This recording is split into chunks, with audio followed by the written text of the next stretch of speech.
guys! Good afternoon! Welcome po ulit dito po sa Niyoli. Nandito po tayo ngayon guys. Dito na naman po. Ipakikita ko naman po ulit dito sa inyo ang bagong tumubo na naman na tiny mushroom dito po sa aking garden na laging tumutubo. Ito na naman sila guys. At bago lang po kayo sa aking channel, please do subscribe naman po, paki-like po, at paki-share naman po. Thank you so much. Just keep on watching po. Eto na po sila guys. Itong umaga lang sila tumubo, pero ngayong hapon ko lang sila. Kasi kaninang umaga, parang ano lang sila, parang bilog pa lang sila. Pero ngayong hapon, kahit na umuulan, tumubo pa rin sila. Kasi after 9 days po, ang huli ko pong video, 9 days po. Ito na naman sila ngayon tumubo kahit na umulan. Ayan po sila, ang mga little mushroom. Ngayon lang po ang araw na ito tumubo. Itong mushroom po ulit, no?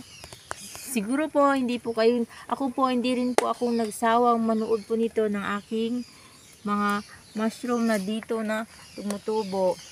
Ito po sila, actual po talaga ito na tumubo dito po sa aking garden. Ayan po sila. Tsaka dito po tayo, punta po tayo dito po ulit. Dito kasi sila tumutubo. Ayan po, dito. Ayan. Dito po sa ilalim ng mga pot. Kahit sa puno po ng halaman ko. Ayan o, tumutubo. Ayan, tingnan mo po sila. Ayan, dito. Ayan, ang dami. Super. Ayan po, dito po. Sa halaman. Sa ilalim ng... Ayan, kahit po sa puno ng aking mga halaman. Dito na naman sila tumubo. Iba na naman style nila sa pagtubo. Dito na naman sila. Ayan, sa puno po ng aking mga halaman. O, tingnan natin po, tipo ba dito sa ilalim ng ng aglonema, meron dito. At saka dito sa puno ng pandanus, ayan. Ayan, yung una sigurong tumubo, ito yung lumaki oh.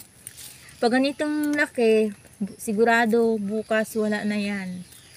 Ayan, tingnan natin. Ayan, pag lumaki na sila, nagbo-brown na sila.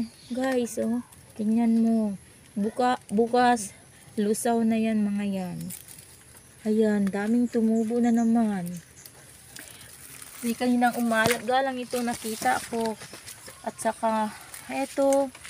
Ayan guys, dito na naman. Dito lang sila pabalik-balik na tumutubo. Siguro dito lang siguro yung pinaka nila. Yung pinaka seeds nila. Ayan, dito sa puno ng dalanghita. Ayan. Ayan sila. Ayan. Ayan na naman sila. Ayan, dyan sa puno. Ayan o, ang laki na nila. Ayan, basa po. Umaambon-ambon pa po dito sa amin. Pero nag-video na po ako para makita nyo. Kasi baka bukas po malusaw na ito kasi sa sobrang ulan. Ayan, dito sa puno. Ayan. Ayan, sa puno ng, sa haligi ng mga aglonema. Ayan. Ayan din oh. Ayan, dito oh. Yan sila.